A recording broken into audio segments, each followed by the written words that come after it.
Hello everyone, welcome to foundation classes. My name is Amit. चलिए आज के सेशन को स्टार्ट करते हैं। आज का जो हमारा सेशन है इसमें मैं आपको मैथमेटिक्स पीवाईक्यू सीरीज़ की जो क्लास नंबर 2 है वो करवाने वाला हूँ। फर्स्ट क्लास हमारी कंप्लीट हो चुकी है, आप प्लेलिस्ट में जाकर उन क्लासेस को देख सकते हैं। आप इन क्लासेस को बिल्कुल भी स्किप मत कीजिएगा, क्योंकि इसमें मैं आपको जो क्वेश्चंस करवा रहा हूँ ना, ये आपका जो सीटेट लेटेस्ट हुआ था, जो कि आपका दिसंबर 2022 से फेब 2023 यानी कि फरवरी 2023 तक चला था, ये उसके क्वेश्चंस हैं। तो आपके यही क्वेश्चन बार बार रिपीट होने हैं, यही पैटर्न आपके रिपीट होने हैं। तो इन क्लासेस को आप बिल्कुल भी स्किप मत कीजिएगा। अगर आप चैनल पर न्यू हैं तो चैनल को सब्सक्राइब कर लीजिए, ताकि आपकी कोई भी क्लास मिस ना हो। तो चलिए स्टार्ट करते हैं। आपका फर्स्ट क्वेश्चन है, निम्नलिखित पैटर्न का अध्ययन कीजिए। आपको पैटर्न का अध्ययन करना है, इनकी मल्टीप्लाई नहीं करनी है, याद रखना आप। तो देखिए, जब एक को एक से मल्टीप्लाई किया ना तो आपका 1 आ रहा है, यानी कि एक का स्क्वायर जब कर रहे हैं तो 1 आ रहा है। ठीक है, यहाँ पे आप 11 को 11 से मल्टीप्लाई किया तो 121 आया। या फिर आप ऐसे देख सकते हैं, जब आप 11 का स्क्वायर करेंगे तो कितना आ रहा है आपके पास, 121 आ रहा है। याद रखना आप, यहाँ पे आप 3 1 है, यानी कि 111 को जब 111 से मल्टीप्लाई करते हैं ना तो आपका 1 2 3 2 1 आ रहा है। ठीक है, आप समझ गए होंगे। इसी तरीके से जब 11,111 को जब इसी से ही सेम यानी कि इसका स्क्वायर करेंगे ना, तब पूछिए हमें अंकों की संख्या बताइए। अंकों की संख्या, अंकों की संख्या का मतलब क्या हो गया, जब 1 को 1 से मल्टीप्लाई किया तो जो क्या आया, 1 आया, यानी एक ही अंक आया। जब 11 को 11 से किया तो कितने अंक आए, आपके 3 अंक आए। और जब हमने 111 को 111 से मल्टीप्लाई किया तब हमारे 5 अंक आए। यानी कि जब आप 1 ले रहे हैं तो कितना अंक आ रहा है, 1 आ रहा है। जब आप 2 अंक ले रहे हैं तो आपके आ रहे हैं 3, और जब आप 3 अंक ले रहे हैं ना तब आपके अंकों की संख्या कितनी आ रही है, 5। यानी कि आप n की वैल्यू क्या पुट करोगे, ये पुट करोगे। कहने का मतलब ये है, आप पुट करके देखिए 2n माइनस में 1 के अंदर कीजिए आप पुट। यहाँ पे मैंने 2 लिया, n की वैल्यू मैंने क्या मानी, 1 मानी है भाई, और माइनस में मैं क्या कर दूंगा, 1 कर दूंगा। इक्वल टू क्या है हमारे पास, 1, यानी कि अंकों की संख्या क्या आई, एक ही आई। यहाँ पे मैं क्या कर लूंगा, n की संख्या 2 लूंगा।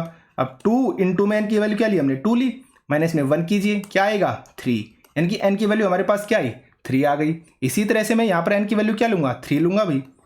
2 इंटू में 3 और माइनस में 1 करूंगा, 2 3 जा 6, माइनस में 1, यानी क्या है हमारे पास 5।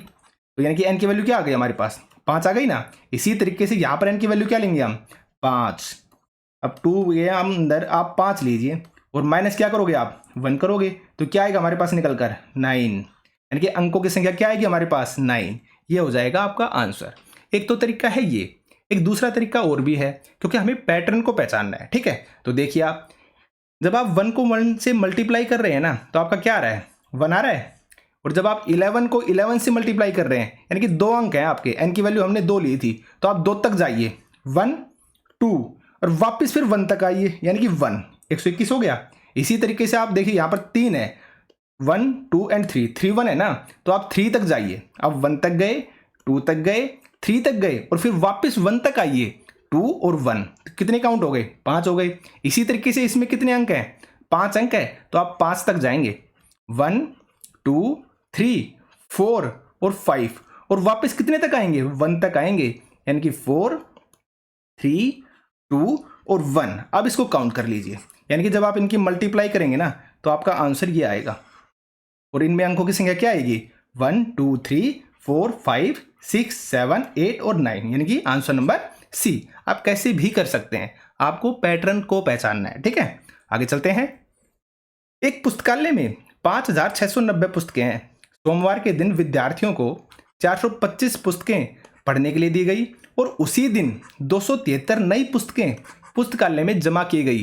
तो पुस्तकालय में अब कितनी पुस्तकें हैं, देखिए टोटल हमारे पास कितनी थी, 5,690, और कितनी दे दी गई विद्यार्थियों को, 425 दे गई, लेकिन कितनी वापस आ गई, यानी कि और जमा हो गई 273।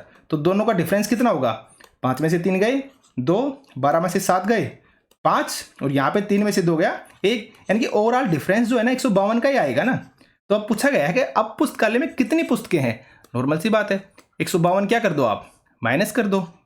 क्या कर दोगे, माइनस कर दो आप। देखिए 10 में से 2 गए 8, यहाँ पे 8 में से 5 गए आपके 3 हो जाएंगे, 5 में से 6 में से 1 गया 5 और यहाँ पर ये 5 यानी कि 5538। देखिए कहाँ पर है, आंसर नंबर सी, एकदम इजी था। आगे चलते हैं हम, देखिए नेक्स्ट क्वेश्चन को देखते हैं।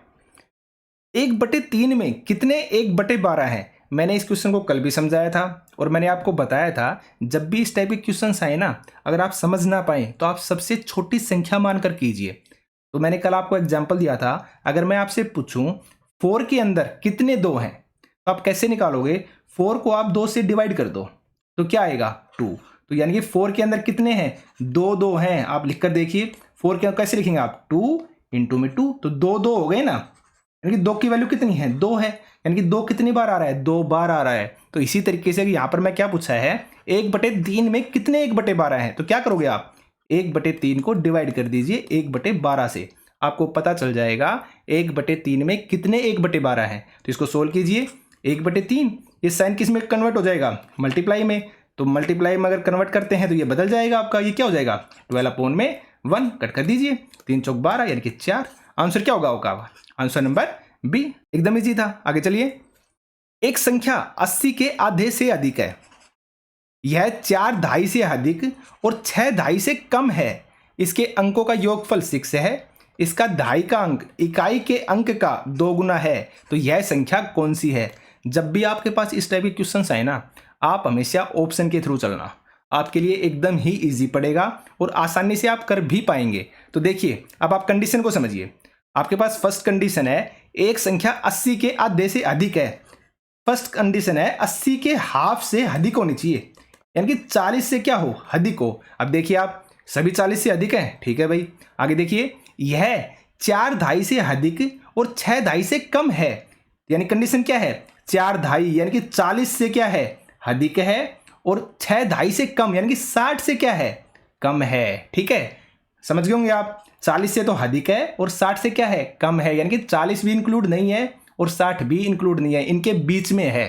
तो देखिए अब 60 इंक्लूड नहीं है तो ये ऑप्शन आपका गलत हो गया। समझ गए आप? बचे कितने? 3 ऑप्शन। आगे देखिए, इसका ढाई का अंक इकाई के अंक का 2 गुना है। देखिए आप, ढाई का अंक कौन सा है? ये। इकाई का अंक ये है, दुगुना है? नहीं है भाई, कैंसिल। यहाँ पे ढाई का अंक है 5, इकाई का अंक कितना है? 1, दुगुना है? नहीं है भाई। लास्ट में चलिए, ढाई का अंक कितना है? 4, इकाई का अंक कितना है? 2, तो 2 का दुगुना है ना 4, तो ये क्या हो जाएगा आपका? करेक्ट आंसर, एकदम इजी हो गया। तो ऐसे क्वेश्चन जब भी आए ना, आप हमेशा ऑप्शन के थ्रू जाना, और ये क्वेश्चन बहुत ही इजी होते हैं, इनको छोड़ना नहीं है। ठीक है, आगे चलते हैं। निम्नलिखित में से कौन सी सबसे छोटी संख्या है? सबसे छोटी पूछिए भाई। देखिए आप, कितना इजी क्वेश्चन है, आप इसको सोल्व कीजिए। आप क्या करोगे? सबसे पहले जो डेसिमल है ना, इसको हटा दीजिए। जब इसको हम हटाएंगे तो क्या लिख सकते हैं? ऐसे लिख देंगे, और यहाँ पे डेसिमल था तो हटाएंगे, क्या करेंगे आप? 4 जीरो हो गई। मल्टीप्लाई में 10 की पावर 3 है, यानी कि आप 1 के पीछे कितनी जीरो हैं? 3 जीरो। कट कर दीजिए भैया, आप कट कर दो। क्या बचेगा आपका? एक के बाद दशमलव लगा दीजिए। क्या बना? 583/3। ठीक है, यानी कि 5985 आपका लगभग ये बचा। अब आप इसको सोल्व कीजिए। करेंगे आप क्या करोगे? 6595 और नीचे फिर 3 के बाद है तो आप हटा दीजिए 3 के बाद, और मल्टीप्लाई में क्या करोगे? 10 की पावर 4, यानी कि 4 है 1 के बाद। कट कर दीजिए भैया, आप कट कर दिया आपने। क्या बना? समझ गए आप? 65950 यानी कि 65,990 950 बन गया ये। अब आप इसको सोल्व कीजिए। मैं आपको एकदम डिटेल से बता रहा हूँ, मैं शॉर्टकट भी बता सकता हूँ, लेकिन मैं चाहता हूँ कि हर बच्चे को समझ में आए। जिसका मैथ एकदम वीक है ना, वो भी इस चीज़ को समझ पाए, इसलिए मैं एकदम डिटेल से बता रहा हूँ, एकदम बच्चों की तरह। ठीक है, अब देखिए यहाँ पर आप क्या करोगे? 343 यहाँ पे पॉइंट है भाई। ठीक है, आप इस पॉइंट को जब हटाएंगे डेसिमल को तो बटे 100 आएगा। मल्टीप्लाई में 10 की पावर 5 है, यानी कि 1 के पीछे 5 जीरो है। ठीक है, 2 आपकी कैंसिल हो गई। बचा क्या आपके पास? 343 और 3 जीरो लगा दीजिए आप, यानी कि 3,43,000 आपका ये आ गया। उसके बाद आप इसको देखिए, अब यहाँ पे इसको सोल्व करेंगे तो 4004, और आप इसको कैंसिल करोगे डेसिमल को तो नीचे 3 आएगा, और ऊपर में मल्टीप्लाई में 10 की पावर 3 है ही। आप इसको और सोल्व कर दीजिए, ये 3 से 3 कैंसिल, क्या आएगा आपका? 7004 ही आएगा। यही आएगा ना, तो आप निकाल दीजिए जो हमें निकालना है। तो यहाँ पर आपकी सबसे छोटी पूछी थी, तो सबसे छोटी आपकी कौन सी है? आपकी आंसर नंबर फर्स्ट, यही है ना सबसे छोटी आपकी, 5,985। तो करेक्ट आंसर क्या हो जाएगा आपका? Answer number A. ठीक है, आगे चलते हैं भाई। देखिए निम्नलिखित में से किस विभाजन में शेषफल उससे अधिक होगा जो आप 176 को 3 से विभाजित करने पर प्राप्त करते हैं। तो यानी कि सबसे पहले आप 176 को 3 से डिवाइड कर दीजिए भाई।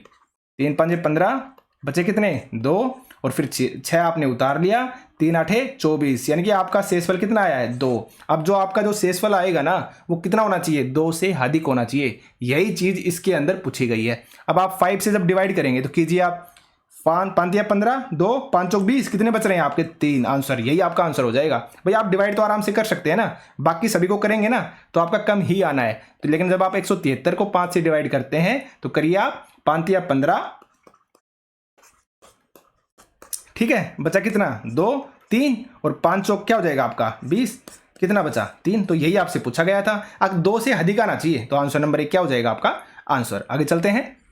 जब एक आयत को इसके केंद्र के परितः घुमाया जाता है तो वह निम्नलिखित में से किस घूर्णन कोण पर बिल्कुल पहले जैसे दिखाई देता है। देखिए ये आपका आयत है, ठीक है। आयत के अंदर आपको पता है जो आमने सामने की जो भुजाएं होती है ना वो बराबर होती हैं, और ये क्या है आपका बीच में केंद्र है भाई, ये सेंटर है। इसने बोला है जब आप सेंटर के परितः अगर आप इसको मतलब चारों तरफ जब इसको घुमाते हैं ना तो बिल्कुल पहले जैसा कब दिखाई देगा। भाई नॉर्मल सी बात है, अगर आप इसको घुमाते हैं तो ये आपके कौन है, आपको पता है ये 90 डिग्री होता है, और ये कंप्लीट हम करें तो 180 हो जाता है, ये फिर 90 और कंप्लीट करेंगे तो 180।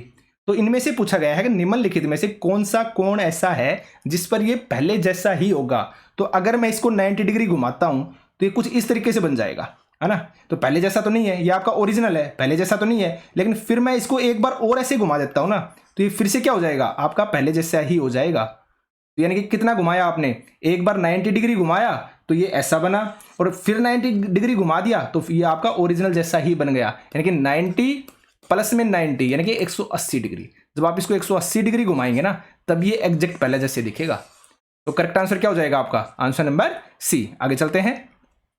एक समचतुर्भुज की सममिति में कितनी रेखाएं होती हैं। तो आपको सबसे पहले सममिति का मतलब पता होना चाहिए। इसको बोला जाता है सिमेट्री, और सिमेट्री का मतलब होता है जब आप किसी भी चीज को दो बराबर भागों में तोड़ते हैं ना तो वो एक दूसरे के ऊपर एज इट इज रखी जाती हैं। जैसे मैं इसका 2 पार्ट अगर मैं करता हूं तो 2 पार्ट करने के बाद जब हम इसको एक दूसरे के ऊपर रखेंगे ना तो ये एकदम एग्जैक्ट बैठेंगे एक दूसरे के ऊपर। ये होती है आपकी सिमेट्री कहलाती है। तो यहां पे समचतुर्भुज कहा गया है।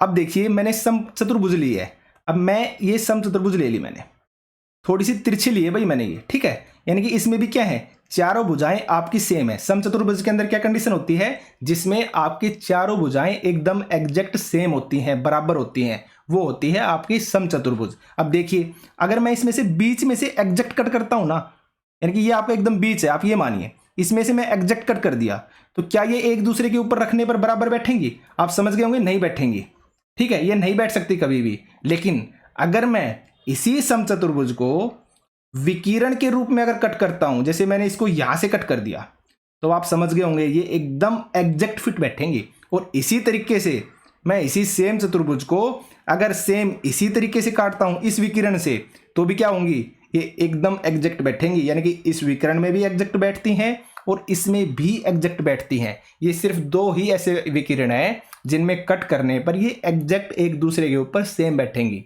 तो यहां पर सममित रेखाएं कितनी हो गई आपकी 2 हो गई, याद रखना आप। तो आपका करेक्ट आंसर क्या होगा आंसर नंबर बी। देखिए ये भी आपके सेम ही समचतुर्भुज लिया मैंने तिरछी, लेकिन जब आप इसको बीच से कट करोगे ना तो एक दूसरे के ऊपर नहीं बैठती हैं। लेकिन सिर्फ और सिर्फ अगर आप इनको विकिरण से काटते हैं ना तब ये एग्जैक्ट फिट बैठेंगी, ठीक है। तो करेक्ट आंसर क्या होगा आपका आंसर नंबर बी। आगे चलते हैं। मेघा अपनी कॉपी में 3 कोण बनाती है, 180 डिग्री, 75 डिग्री और 90 डिग्री के रूप में मापती है। यदि वह इन कोणों को निम्न रूप से क्रम में वर्गीकृत करती है तो निम्नलिखित में से कौन सा सही है। देखिए आप ऑप्शंस को, अधिक कोण, न्यून कोण या समकोण। यानी कि यहां पर पूछा जा रहा है ये जो कोण है ना ये कितने डिग्री के हैं या इनको क्या बोला जाता है। तो देखिए जो आपका 108 डिग्री है ना ये है आपका अधिक कोण। अब आपको पता होना चाहिए जो अधिक कोण है ना वो होता क्या है। अधिक कोण जो होता है ना वो 90 से तो क्या होता है ग्रेटर होता है और आपका 180 डिग्री से कम होता है, वो कहलाता है आपका अधिक कोण। तो 108 डिग्री क्या हो गया आपका अधिक कोण हो गया। यानी कि फर्स्ट ऑप्शन तो क्या आएगा आपका अधिक कोण वाला आएगा, ठीक है। उसके बाद सेकंड है 75 डिग्री। 75 डिग्री का मतलब क्या हो गया ये होता है आपका न्यून कोण, और न्यून कोण उसको बोलते हैं जो 90 डिग्री से क्या हो, लेस देन हो, ठीक है, 90 डिग्री से लेस देन हो, उसको बोलते हैं हम न्यून कोण। तो क्या हो गया आपका 75 डिग्री हो गया। तो देखिए यही है आपका सेकंड ऑप्शन, बाकी में तो कहीं पर नहीं है ना। तो करेक्ट आंसर क्या हो जाएगा आपका, आंसर नंबर ए, क्योंकि 90 डिग्री क्या है, आपका समकोण है, आपको पता है अच्छे से। तो करेक्ट आंसर क्या होगा, आंसर नंबर ए। आगे चलते हैं। एक तार को मोड़कर एक आयत बनाया गया है जिसका परिमाप 20 सेंटीमीटर है।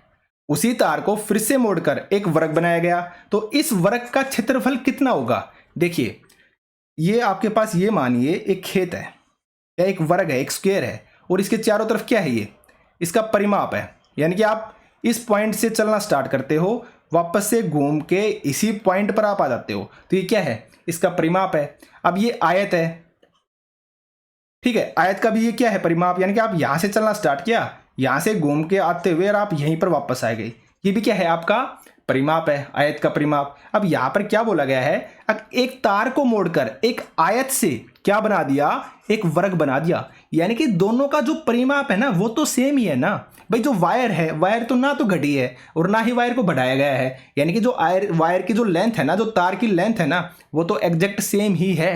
यानी कि परिमाप क्या है, दोनों का एग्जैक्ट सेम है। तो यहां पर क्या दिया गया है, आयत है और जिसका परिमाप कितना है आपका 20 सेंटीमीटर। तो आयत का परिमाप क्या होता है आपको अच्छे से पता है, 2 इंटू में लेंथ प्लस में ब्रेड्थ, कितनी वैल्यू दी गई है 20, और यहां पे तार को मोड़कर क्या बना दिया, वर्ग बना दिया। यानी कि वर्ग का परिमाप, अब वर्ग का परिमाप आपको अच्छे से पता है क्या होता है, 4 इंटू में a, इसकी वैल्यू क्या होगी आपकी 20 ही ली जाएगी, क्योंकि परिमाप तो आपका सेम ही है ना। अब एक की वैल्यू आप यहां से निकाल दीजिए, 4 एकम 4, 4 5 20, यानी कि एक की वैल्यू कितनी आ गई आपके पास 5। और अब आपको वर्ग का क्षेत्रफल का फॉर्मूला पता होगा, वर्ग का क्षेत्रफल क्या होता है, भुजा गुना भुजा, यानी कि आपका a का स्क्वायर। तो a कितना है आपका 5, अब 5 का स्क्वायर क्या हो जाएगा 25, एकदम इजी था। तो 25 सेंटीमीटर स्क्वायर, यानी कि आंसर नंबर बी। तो अगर आपको फॉर्मूलाज याद है ना तो ये क्वेश्चन बहुत ही इजी है, ठीक है। तो करेक्ट आंसर क्या हो जाएगा, आंसर नंबर बी। आगे चलते हैं। नेक्स्ट क्वेश्चन है आपका 800 सेंटीमीटर प्लस में 80 मीटर प्लस में 8 किलोमीटर को किस में चेंज करना है। देखिए सभी में मीटर आ रहा है भाई, तो आप कन्वर्ट कर दीजिए। 8 किलोमीटर का मतलब क्या हो गया आपका 8000 मीटर, 80 मीटर का मतलब क्या हो गया, आपने एग्जैक्ट 80 मीटर लिख दिया भाई। 800 सेंटीमीटर, अब सेंटीमीटर को मीटर में कैसे कन्वर्ट करते हैं, 800 को आप 100 से क्या कर दीजिए, डिवाइड कर दीजिए। तो कितना आ गया आपका पास 8 मीटर आ गया। तो यहाँ पे क्या हो गया आपका 8, ऐड कर दीजिए भाई, 8 8 0 8, यानी कि 8088 क्या हो जाएगा आपका आंसर, कहां पर है देख लीजिए, आंसर नंबर डी, ठीक है, सिंपल। आगे चलते हैं। मसालों की मूल्य सूची नीचे दी गई है। देखिए धनिया है 270 रुपए पर केजी, लौंग 550 रुपए पर केजी, जीरा 190 रुपए पर केजी, इलायची 950 रुपए पर केजी, और इसी तरह काली मिर्च 480 रुपए पर केजी। अब देखिए क्या पूछा है, निम्नलिखित में से कौन सा सही नहीं है, नहीं है पूछा है भाई, याद रखना आप। तो देखिए प्रति किलोग्राम इलायची का मूल्य जीरा के मूल्य का 5 गुना है। देखिए आप इलायची कितनी है आपकी 950 है, और जीरा कितना है आपका देखिए 190, तो 190 का 5 गुना है ये। आप सोल्व करके देख लीजिए, 5 0 5 0 5 9 45 4 5 एकम 5 और 4 9 950, यानी पहली स्टेटमेंट तो आपकी सही है भाई, और हमसे पूछा है नहीं वाली।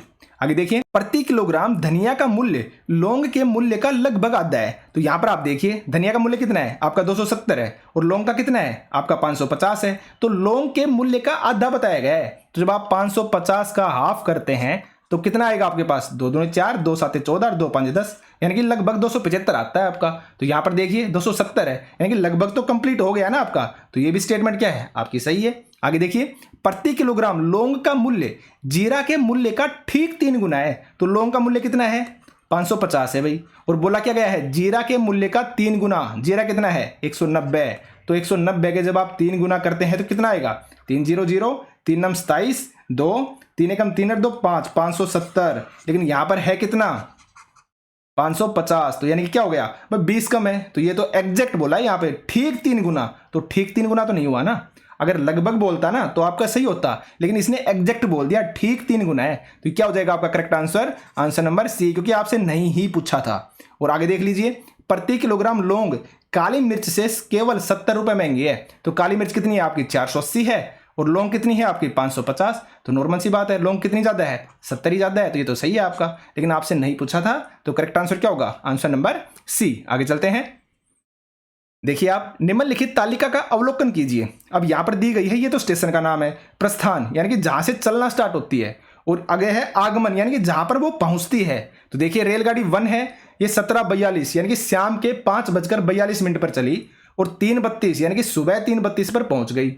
इसी तरह रेलगाड़ी जो 2 है शाम को 8:45 पर चली और सुबह 5:15 के ऊपर ये भी पहुँच गई। इसी तरह रेलगाड़ी जो आपकी 3 है ये शाम को कितने बजे 9:10 पर चली है और सुबह 6:55 पर ये भी क्या हुई आपकी पहुंच गई। तो अब पूछा गया है कौन सी रेलगाड़ी पटना से कोलकाता पहुंचने में सबसे कम समय लेती है। तो यानी कि आपको सिर्फ और सिर्फ समय निकालना है। तो जो रेलगाड़ी शाम को 5:42 पर चल रही है, सुबह 3:32 पर पहुंच रही है, तो कितना समय लिया आप काउंट कीजिए। जब आप काउंट करेंगे ना तो ये आएगा आपका 9 घंटे और 50 मिनट, यानी कि 9 घंटे 50 मिनट में ये पहुंच गई। इसी तरह जो रेलगाड़ी 2 है जब आप इसको काउंट करेंगे तो ये आएगा आपका 8 घंटे और 30 मिनट, ठीक है। और इसी तरीके से जब आप लास्ट वाली को काउंट करते हैं रेलगाड़ी नंबर 3 को, तो ये लेते ही आपका समय 9 घंटे 45 मिनट। तो इसने पूछा है सबसे कम समय, तो देखिए ये 9 घंटे 50 मिनट ले रही है, ये 9 घंटे 45 मिनट, लेकिन जो आपकी रेलगाड़ी 2 है ये टाइम ले रही है 8 घंटे और 30 मिनट। तो सबसे कम किसने लिया? रेलगाड़ी नंबर 2 ने। तो ये हो जाएगा आपका करेक्ट आंसर, ठीक है। आगे चलते हैं। नेक्स्ट क्वेश्चन है आपके पास, किसी ड्रम में 263 लीटर 520 मिलीलीटर तेल है। इस तेल को एक ही माप के 45 बर्तनों में भरा जाता है, तो ऐसे 25 बर्तनों में कुल कितना तेल आएगा, आपसे ये पूछा गया है। तो देखिए आप इसमें क्या करेंगे, इन सभी को आप सबसे पहले ml के अंदर, मिलीलीटर के अंदर कन्वर्ट कर लीजिए। जब आप इसको कन्वर्ट करते हैं तो कितना बनेगा, देखिए यहां पर दिया गया है 263 लीटर 520 ml। जब आप इसको कन्वर्ट करते हैं तो क्या आएगा, ये आपका 2,63,520 ml बन जाएगा, ठीक है। अब इसने बोला है इस तेल को एक ही माप के 45 बर्तनों में भरा जाता है। तो यानी कि आप अगर यहां से क्या निकाल सकते हैं, एक बर्तन के अंदर कितना आएगा, आप यहां से वो निकाल लेंगे। तो आप इसको क्या करोगे, 45 से डिवाइड कर दोगे। जब आप इसको 45 से डिवाइड करते हो तो ये आपका कट के आता है 5856। क्या आया ये ml के अंदर, इतना क्या आएगा, ml तेल आएगा एक बर्तन के अंदर। और अब आपसे पूछा गया है 25 बर्तनों में कितना आएगा, तो आप इसको क्या करोगे, 25 से मल्टीप्लाई कर दोगे। और जब आप इसको 25 से मल्टीप्लाई करोगे तो ml में आएगा, फिर आप इसको 1000 से क्या कर दोगे, डिवाइड कर दोगे, ताकि आप इसको लीटर के अंदर निकाल सको। और जब आप इसको कन्वर्ट करके लिखते हो तो आपका जो आंसर है वो क्या आएगा, 146.4 लीटर, ठीक है। तो आपका करेक्ट आंसर क्या आ जाएगा, आंसर नंबर बी, ठीक है। आप सोल्व करके देखना। तो देखिए ये आपके 15 क्वेश्चंस थे। इन क्लासेस को बिल्कुल भी स्किप मत कीजिएगा, क्योंकि यही क्वेश्चन आपके बार बार रिपीट होने हैं। आप यकीन मानिए यही कंसेप्ट आपके रिपीट होने हैं, ठीक है। और अगर आप चैनल पर न्यू हैं तो चैनल को सब्सक्राइब कर लीजिए, वीडियो को लाइक कीजिए, शेयर कीजिए। तो आज के सेशन में सिर्फ इतना ही था। Thank you.